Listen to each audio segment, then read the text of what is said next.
Live from Ittner Architects, this is Issues in Education. Here to lead a roundtable discussion with leaders in education is moderator John Carney on KTRS.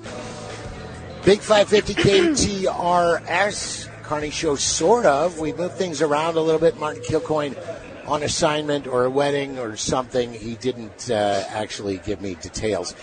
We've gone out of the studio and we've come down to Tantera, the Lake of the Ozarks, for the annual conference of the Missouri School Board Association. And Ittner Architects, of course, bringing you those issues and education roundtables that Martin has done. Honestly, it seemed more fitting that I would be doing it anyway, having gone to 5 or 6 educational institutions, and that was just high school. Let's get that out on the table. A lot of ground to cover, and with the annual convention being here, too, it's nice to be able to comb from the number of experts in different areas, all making themselves available. So for the next hour and a half or so, it is exactly what we will cover. And we start with the man that really put this together, or at least that's what he's telling people. He's the president and CEO of Ittner Architects, and we've had a chance to visit with Dennis Young in the past a little bit. Thank you for having us once again, sir. Well, thanks for coming down. This is an important event. My question for you was my first question when I met you several months ago, not really understanding the correlation between running an architectural firm. And I see how you would get involved in education as you design schools and build schools, right. But to take the helm of doing what you do and taking it farther to these roundtables, what drives you for this? Well, we've been very privileged to be asked by school boards and superintendents to meet with them and talk about the issues that are important to education. All of those are important when you plan and design a school. And what we hear are just some amazing stories when it relates to early childhood education, security in schools, how you finance facilities and expansion, and all the rest. And as we move to the other side of the fence, which is working with communities and community engagement, where boards want that kind of input as we're looking at long-term options, we're finding that some of that information is really not getting to the community. This is a little inside baseball and has very little to do with issues in education, but just in the mere design and building a school. When you go to different parts of town or you go to different parts of the country, does the design change, or is a house of higher education, pretty general no matter where you put it? It's all very tailored. It's all about the curriculum. It's all about what are the expectations of that community and that school district. And although there's some commonalities because learning occurs in the classroom and you really think about how those classrooms are shaped, it's all different. Everybody has a little different view on how they want the rooms to be shaped, how they want the communities to use the schools, and it's a very personalized process. As we mentioned, we're down for the Missouri School Board Association's annual conference, and we have its executive director, who took over July 1st. Melissa Randol joins us on the program. Thank you for being here. Thank you. What is your background in education with all of this before you became the honcho? Well, I'm a school law attorney, and I have worked for Missouri School Boards Association as an attorney and as an executive for 21 years.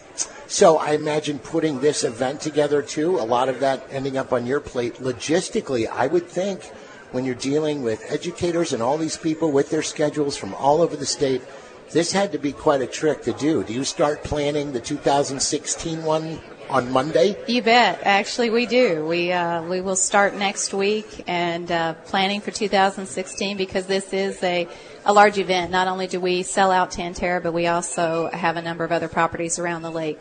Missouri School Board Association, and I got to plead ignorant, which I do really a lot of the time on most everything.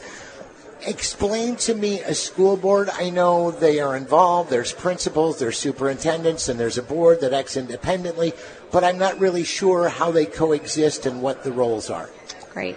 Well, school boards are in Missouri. They're elected. They're nonpartisan. And they typically serve 3 years in their elected capacity, and they're the governors of this school district. They set policy. Their primary role is to hire a CEO who then executes the policies through procedures and actions and hires the rest of the staff. And they set the budget and strategic plan for the district. So it's tough to say a school board member looks like this because they're all different. But criteria-wise, I would think a background in education would have to be essential. Actually, not really. That's the beauty of school board service is we have the school boards don't act independently. They act as a team. There's typically 7 board members in each district. And the richness of their various backgrounds, I think, enhances their ability to represent the community and the community's desires for their educational priorities in their school district. What is the interaction between the board and, say, the superintendent and the principal and maybe even some of the educators in each of the classrooms? Is there much? Well, the board hires the superintendent, and that really is their primary role in terms of hiring. And even though in Missouri statute they have to approve the contracts for the other employees, the expectation is that the superintendent will make the recommendation for the other employees. So the board's really interacting primarily with the superintendent as their CEO, and allowing that education professional to carry out the wishes of the board. But the board does not interact with the teachers and the principals on a daily basis. Missouri School Board Association also has a point person. He is their chief of staff, and he joins us. Brent Ghan is here, and we don't have time to talk a bunch of our background together, but our paths have crossed over the last several decades. They have, John, indeed, yes. So I'm not going to say justify your check, but tell me exactly what it is that falls on your plate on a regular basis. Well, general oversight, John, of our organization, the Missouri School Boards Association, in terms of our programs and services, and also communications functions fall under my responsibility. So it's a broad range of responsibilities with the organization. And I might mention that Missouri School Boards Association, people kind of get confused in the world of education about who we are and because of our name. Sure. And we are a private, not-for-profit organization. We are not a state agency. People get us confused sometimes with our State Department of Education, elementary and secondary education, but that's not who we are.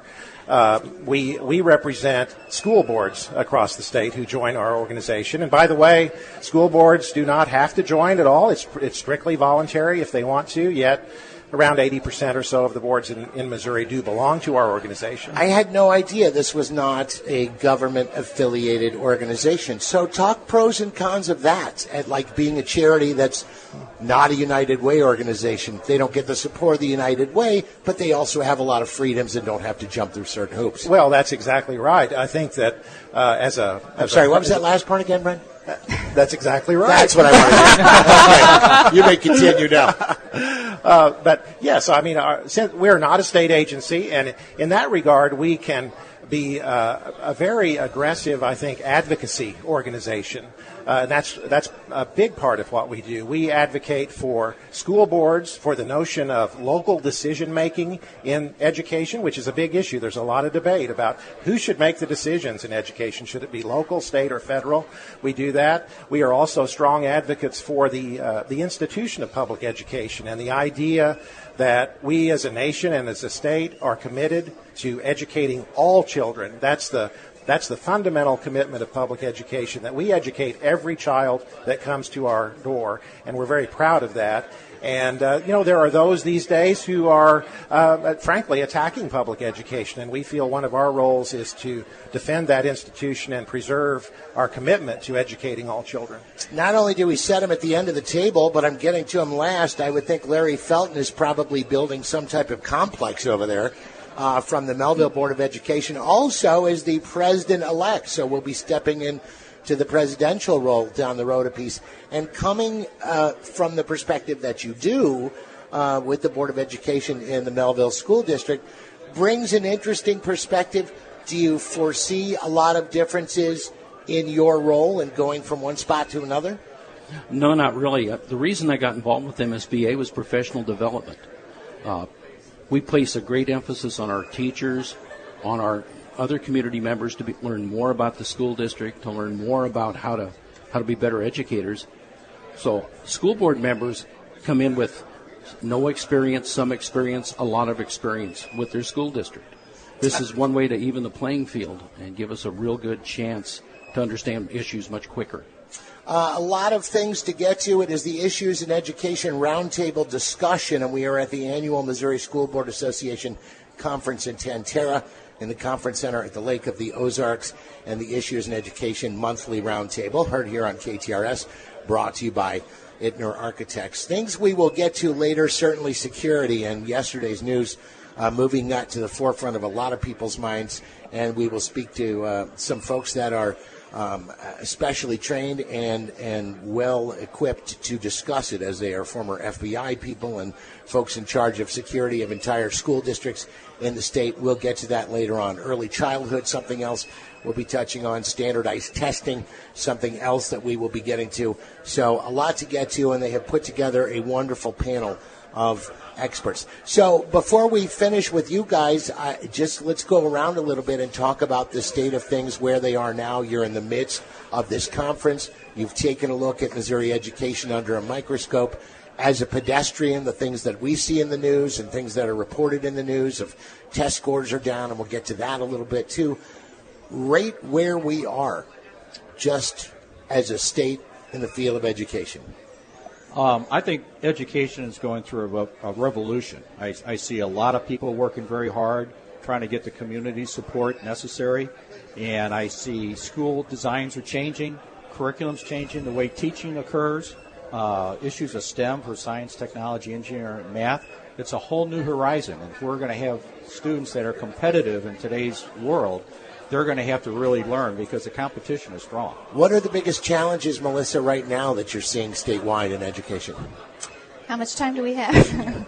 I think some of the biggest challenges you're going to be talking about through this program, one of those is funding. Yeah. We have seen a decline in overall funding at the state and federal level, and that shifts the responsibility back to local taxpayers to continue to fund the essential services that are both required by law to provide to children and that are necessary for our students to excel.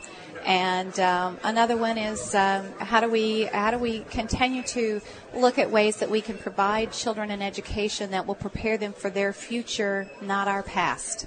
And that's a real challenge that we all face. Indeed. Dennis Young, Melissa Randol, Brent Ghan, Larry Felton with us on our panel. We are going to get into issues impacting financing in the schools. We have to take a quick break. We are live at Tantera. It is the Issues in Education Roundtable, brought to you by Ittner Architects. 10:20 on the Big 550 KTRS.